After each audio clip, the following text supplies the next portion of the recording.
تو یہ تو تمہیداً میں نے ایک بات کہہ دی۔ امام بوصیری رحمۃ اللہ تعالیٰ علیہ محمد شرف الدین 7ویں صدی ہجری کے بزرگ ہیں اور مصر میں پیدا ہوئے، شاذلی سلسلے سے ان کا تعلق ہے اور بڑے غضب کے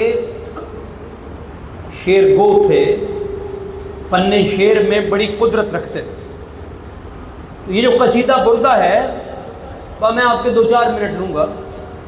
قصیدہ بردہ فنی اعتبار سے اور موضوعاتی اعتبار سے ہر طرح سے حد کمال کو پہنچا ہوا ہے۔ یہی وجہ ہے کہ ہماری پوری تاریخ میں شاید ہی کوئی نعتیہ قصیدہ اس کے مقابلے کا ہوا ہو اپنی مقبولیت۔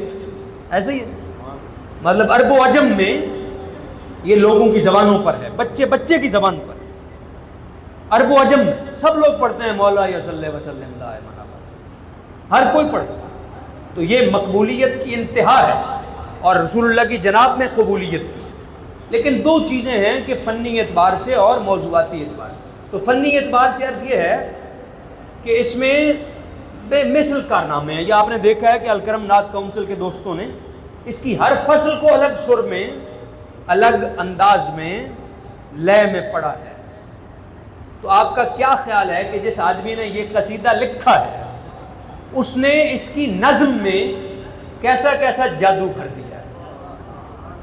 شعر میں 3 چیزیں ہوتی ہیں، لفظ میں معنی ہوتا ہے، لفظ میں تصویر بھی ہوتی ہے تصور کے ساتھ، اور لفظ میں آواز بھی ہوتی ہے۔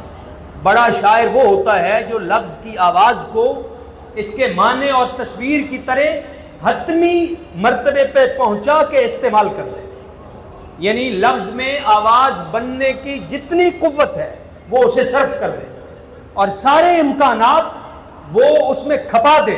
تو قصیدے کے ایک ایک مصرے میں 10 سروں میں پڑھے جانے کا ایک امکان رکھا ہے امام بوصیری نے۔ یہ قدرت کلام ہے۔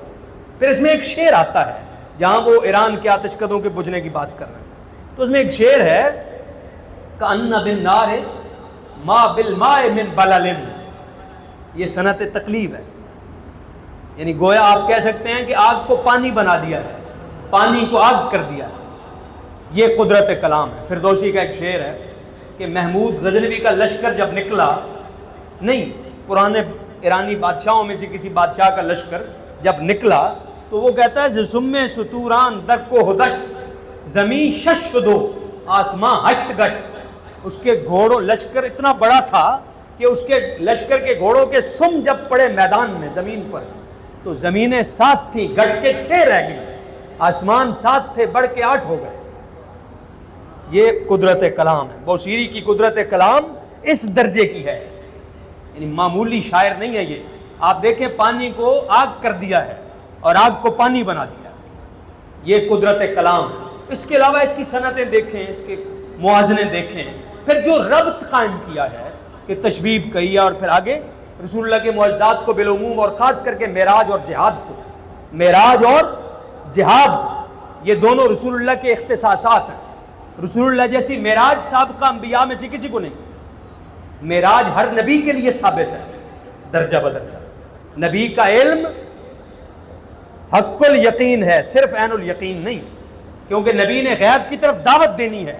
غیب نبی کا مشاہدہ ہے، نبی کے لیے غیب خبر نہیں ہے محض۔ مجھے اور آپ کو نبی غیب کی خبر دے رہا ہے، نبی خود مشاہدہ رکھتا ہے غیب کا، تبھی نبی عزم اور یقین کے اس مرتبے پر فائز ہوتا ہے جہاں شک کا گزر نہیں ہوتا۔ ہمت کی بات کی ہے نا امام بوصیری نے، اور کہا ہے کہ رسول اللہ کی ہمت بحر کی طرح ہے، بحر کی طرح، اور رسول اللہ کا کرم بحر کی طرح ہے، یعنی جیسے سمندر موج زن ہوتا ہے، رسول اللہ کا کی مہربانیوں کا اور آپ کی شفقتوں کا سمندر اس طرح سے موج زن ہے، اور رسول اللہ کی ہمتیں گویا زمانے کی طرح ہے۔ تو نبی کی ہمت ہوتی ہے، ہر نبی کی، ہر نبی کا معراج ہوتا ہے، رسول اللہ کی معراج سب سے بڑھ کر۔ ظاہر ہے آپ امام الانبیاء ہیں، افضل الانبیاء ہیں، خلاصہ موجودات ہیں، فخر موجودات، باعث تخلیق کائنات ہیں، تو آپ کی خاتم المرسلین ہیں، سب سے بلند معراج ہے۔ تو اس وجہ سے امام بوصیری نے الگ اہتمام کیا معراج کو بیان کرنے۔ اور جہاد کو کیا جہاد الجہاد ماضٍ الی یوم القیامہ، یہ قیامت تک ہے، اور جہاد ختم نبوت کی دلیل ہے۔ کل 7 ستمبر ہے نا، قرآن کو معجزے کے طور پر الگ ذکر کیا، تو قرآن کی تدوین و حفاظت یہ بھی ختم نبوت کی دلیل ہے۔ اس پر غور کیجئے گا، اگر رسول اللہ آخری نبی نہیں ہوتے تو جہاد ختم ہو چکا ہوتا، رسول اللہ آخری نبی نہیں ہوتے تو قرآن محفوظ نہیں ہوتا۔ کبھی موقع ملا تو میں تفصیل سے عرض کروں گا۔ پھر اس کے مضامین بڑے اعلیٰ ہیں، تو مثلاً وہ شعر نے کہا ان من جودک الدنیا وضرتہا، آگے کیا ہے، ومن علومک علم اللوح والقلم، کہ یہ لوح و قلم کا علم آپ کے علوم میں سے ہے، اور یہ دنیا اور اس کی پڑوسن یعنی آخرت، یہ اصل میں آپ کا کرم ہے، اس کا نتیجہ ہے۔ یہاں میں صرف اشارہ کرتا ہوں کہ یہ دراصل امام بوصیری نے حقیقت محمدیہ کی طرف اشارہ کیا ہے، اسے صوفیاء کے اس میں دیکھنا چاہیے، پس منظر میں تعیین اول ہے، تو اس میں آگے ساری کائنات فیض اٹھا رہی ہے، تو مضامین اس کے اس قدر گہرے ہیں، اور بھی باتیں ہیں، کبھی موقع ملا تو عرض کریں گے۔ بس یہ چند باتیں میں نے حکماً عرض کر دی ہیں، یقیناً اس میں کمی بیشی ہوئی ہوگی۔ میں حضرت شیخ الحدیث صاحب مدد اللہ العالی ان سے معذرت خواہ ہوں کہ ان کی موجودگی میں نے ذرا بلند آہنگ ہو کر یہ باتیں کہہ دی ہیں۔ اللہ تعالیٰ انہیں اپنی جناب میں قبول کرے، کوئی اونچ نیچ ہوا تو معاف کرے، اللہ تعالیٰ ہم سب کی حاضری قبول کرے بمالے گئے۔